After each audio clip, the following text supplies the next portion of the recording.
റജബ് എന്നാൽ അറാഉ റഹ്മത്തുൻ വൽ ജീമു ജൂദുൻ വൽ ബാഉ ബറകത്തുൻ എന്നാണ്. അറാഉ റഹ്മത്തുൻ വൽ ജീമു ജൂദുൻ വൽ ബാഉ ബറകത്തുൻ എന്നാണ് റജബ് എന്നാണ്. റജബ ഭയങ്കരം ഒരു മാസമാണ് റജബ്. യാ ലൈത ഇദ്ദത ഹൗലിൻ കുല്ലിഹി റജബു, ഒരു കൊല്ലം മുഴുവനും റജബായിരുന്നുവെങ്കിൽ എന്ന് പഴയകാല സ്വാലിഹ്യങ്ങൾ പ്രാർത്ഥിച്ചിരുന്നു. അത്രയും പ്രധാനപ്പെട്ട മാസമാണ് റജബ്.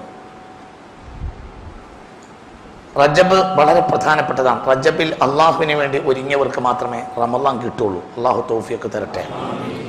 മനസ്സിലായില്ലേ? റജബ് എന്നാണ് അറാഉ റഹ്മത്തുൻ വൽ ജീമു ജൂദുൻ വൽ ബാഉ ബറകത്തുൻ എന്നാണ്. റജബ് ഒന്നാം ദിവസം തന്നെ റഹ്മത്താണ്. എന്താണ് റജബിന്റെ ഒന്നിന്റെ പ്രത്യേകത? റജബ് പോലെ ഒരു മാസമില്ല, അത് ഒന്നിന്റെ അന്ന് തന്നെ റഹ്മത്തുണ്ട്. എന്താ കാരണം? ബഹുമാനപ്പെട്ട അബ്ദുള്ള എന്നവരുടെ ശരീരത്തിൽ നിന്ന് അള്ളാഹുവിന്റെ ഹബീബായ നബി സല്ലല്ലാഹു അലൈഹി വസല്ലമയുടെ റൂഹിനെ സ്വീകരിക്കേണ്ട അവിടുത്തെ ശരീരത്തിന്റെ അടിസ്ഥാനമായ അബ്ദുള്ള എന്നവരുടെ ആ നുത്ഫത്തു സലീമ, അന്നുത്ഫത്തു ത്വാഹിറ, അന്നുത്ഫത്തു ത്വയ്യിബ, അന്നുത്ഫത്തുൽ മുഖദ്ദസ റജബിലെ അവ്വലു ലൈലത്തിൻ മിൻ റജബിലാണ് ഇൻതഖലത്ത് ഇലാ റഹ്മി ഉമ്മിന ആമിന റളിയല്ലാഹു അൻഹ. ആമിന ബീവിയുടെ ഗർഭപാത്രത്തിലേക്ക് നീങ്ങിയത് റജബ് ഒന്നിനാണ്. അതുകൊണ്ടാണ് റജബിന്റെ പ്രത്യേകതയിൽ പ്രധാനം. റജബ് ഭയങ്കരമാണ്. റജബ് ആദ്യത്തെ രാത്രിയാണ് ബഹുമാനപ്പെട്ട ഹബീബായ നബി സല്ലല്ലാഹു അലൈഹി വസല്ലമയെ അടക്കം റൂഹിനെ സ്വീകരിക്കേണ്ട ആ ശരീരത്തിന്റെ അടിസ്ഥാനമായ ബീജം ശുക്ലബിന്ദു മഹാനായ മുസ്തഫ നബിയുടെ ഈ അസാസിനെ അബ്ദുള്ള എന്നവരിൽ നിന്ന് ആമിനത്തു ത്വയ്യിബ വ ആമിനത്തു ത്വാഹിറ വ ആമിനത്തുൽ മുതഹറ റളിയല്ലാഹു അൻഹയുടെ ഗർഭപാത്രത്തിലേക്ക് നീങ്ങിയത് റജബ് ആദ്യത്തെ രാത്രിയാണ്. റസൂലുള്ളാഹിയാകട്ടെ വമാ അർസൽനാക ഇല്ലാ റഹ്മത്തൽ ലിൽ ആലമീന. അതുകൊണ്ട് റജബിന്റെ ഒന്നാം ദിവസം തന്നെ റഹ്മത്താണ്. ഇങ്ങനെ ഒരു മാസം വേറെയില്ല. അവ്വലു ശുഹൂരിൽ ബറക എന്നാണ്, ബറക്കത്തിന്റെ ആദ്യത്തെ മാസം എന്നാണ് പറയുക. അതുകൊണ്ട് തന്നെ മുത്ത് റസൂൽ പറയുന്നത് റജബുൻ ഷഹറുല്ലാ, റജബ് അള്ളാഹു കനിഞ്ഞരുളിയ മാസമാണ് എന്നാണ്.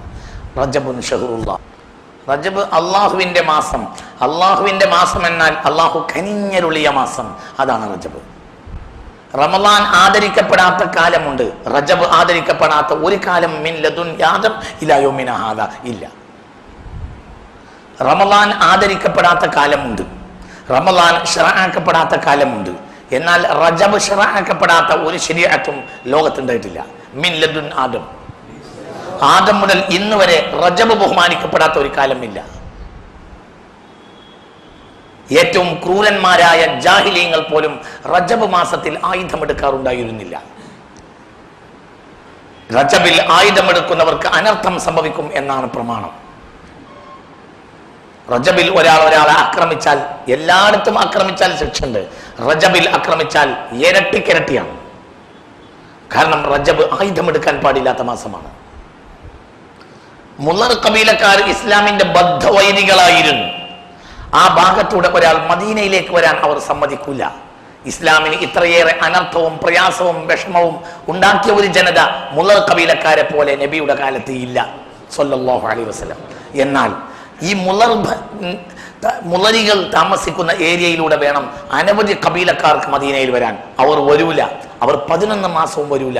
ആകെ അവർ വരിക റജബിലാണ്. കാരണം റജബിൽ മുളരികൾ ആയുധമെടുക്കൂല, കല്ല് പോലും എടുക്കൂല, കാക്കനെറിയാൻ കല്ലെടുക്കൂല. അവർ വന്നിട്ട് നബി സല്ലല്ലാഹു അലൈഹി വസല്ലമയോട് ബൈഅത്ത് ചെയ്യും.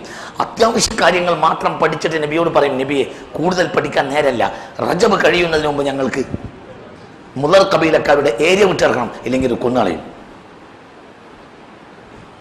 ഇസ്ലാമിന്റെ ഏറ്റവും വലിയ ശത്രുക്കളായിരുന്നു മുളർ കബീലക്കാർ. മനസ്സിലാവണമെന്നില്ല പറഞ്ഞത്? അതൊക്കെ ഇതിനൊക്കെ മനസ്സിലാക്കേണ്ട കാര്യം. റജബ് ഭയങ്കര, റജബ് എന്നത് ഭയങ്കര മാസമാണ്. അതിൻ്റെ റജബിന്റെ 1 മുതൽ അള്ളാഹു ഈ ഒരു പ്രത്യേകത വേറെ ഒരു മാസത്തിനുമില്ല. ഒന്നാം ദിവസം റഹ്മത്ത്. ശവ്വാൽ, റമളാൻ എന്ന് പറഞ്ഞാൽ പിറ്റേന്ന് പെരുന്നാളാണ്. അതിന് പുറമെ ഹജ്ജ് ആരംഭിക്കുകയാണ്. ഇതൊരു പ്രധാന ആരാധന ആരംഭിച്ചിട്ടല്ല. റജബിലെ ആദ്യത്തെ രാത്രി ദുആക്ക് ഇജാബത്ത് ഉണ്ടാവും. റജബിലെ എല്ലാ രാത്രിയും ദുആക്ക് ഇജാബത്ത് ഉണ്ടാവും. ഒരു കൊല്ലത്തിലെ മറ്റുള്ള രാത്രി പോലെയല്ല റജബിന്റെ രാത്രി. റജബിന്റെ രാത്രി ദ്വാക്ക് ഇജാബത്തുണ്ടാവും. റജബിലെ വെള്ളിയാഴ്ച രാവ് ഭയങ്കര, റജബിലെ ആദ്യത്തെ വെള്ളിയാഴ്ച രാവ് ഇജാബത്തുണ്ടാവും. റജബിലെ എല്ലാ വെള്ളിയാഴ്ച രാവും വേറെയുള്ള വെള്ളിയാഴ്ച രാവിനേക്കാൾ പ്രധാനമാണ്, ഭയങ്കരമാണ്. റജബിലെ എല്ലാ രാത്രിയിലും അള്ളാഹിനോട് ദുആ ചെയ്യണം.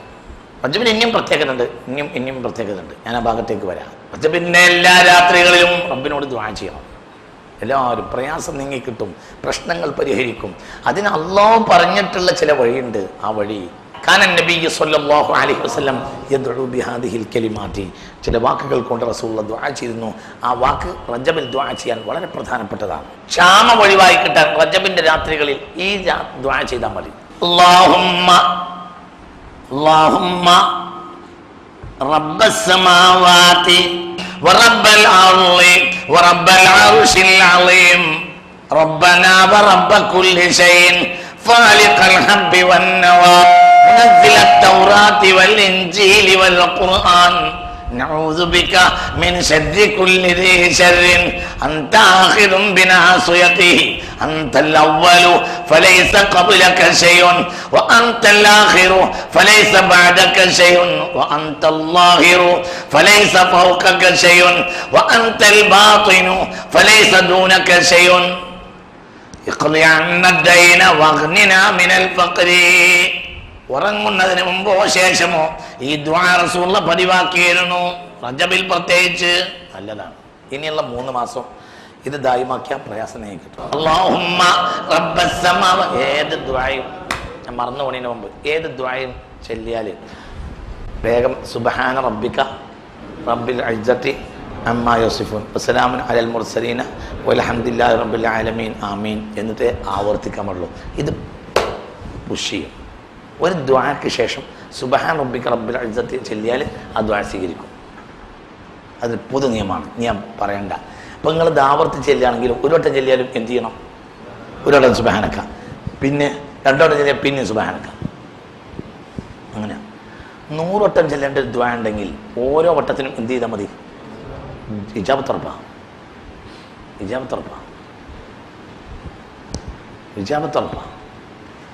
അങ്ങനെ എത്രയോ ദുആകളുണ്ട്. ഏത് ദുആക്കും ദുആൻ്റെ ഒരു സ്വഭാവമാണ് എന്ത്? ഒരു വട്ടം ചെല്ലിയാലും 2 വട്ടം ചെല്ലിയാലും ഒക്കെ എന്ത് ചെയ്യുക? ഇനി അത് ആൾ പുലർത്തിക്കാളി. ഒരു ദുആ ചെയ്താൽ നമ്മൾ ദുആൻ്റെ ഇതൊരു ദുആയാണ്. ഇത് നിങ്ങൾ 10 വട്ടം ചെല്ലാൻ തീരുമാനിച്ചാൽ എത്രയും വട്ടം ചെല്ലാം, എത്ര ആവർത്തിച്ചാലും അത്രയും നമുക്ക് ഫضലുണ്ടാവും. പക്ഷേ ഓരോ വട്ടം ചെല്ലുമ്പോഴും ശേഷം എന്ത് ചെയ്യുക? സുബ്ഹാനല്ലാഹ്. തുടക്കത്തിൽ ബിസ്മി ചൊല്ലുക, അല്ലെങ്കിൽ അൽഹംദുലില്ലാഹ് ബിസ്മില്ല.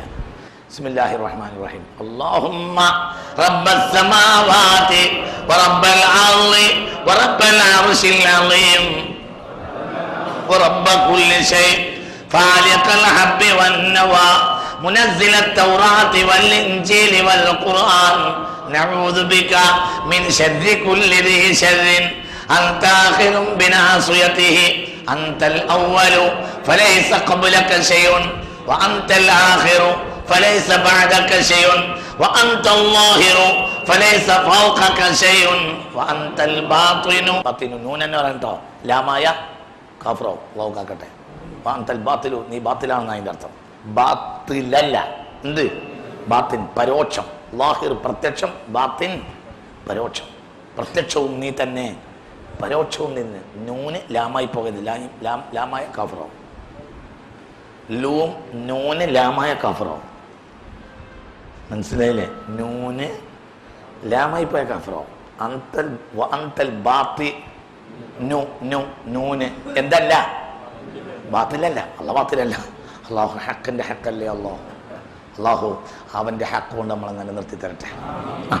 وأنت الظاهر فليس فوقك شيء وأنت الباطن فليس دونك شيء يقضي عنا الدين واغننا من الفقر. صحيح مسلم ഈ ഹദീസിൽ രേഖപ്പെടുത്തിയിട്ടുണ്ട്.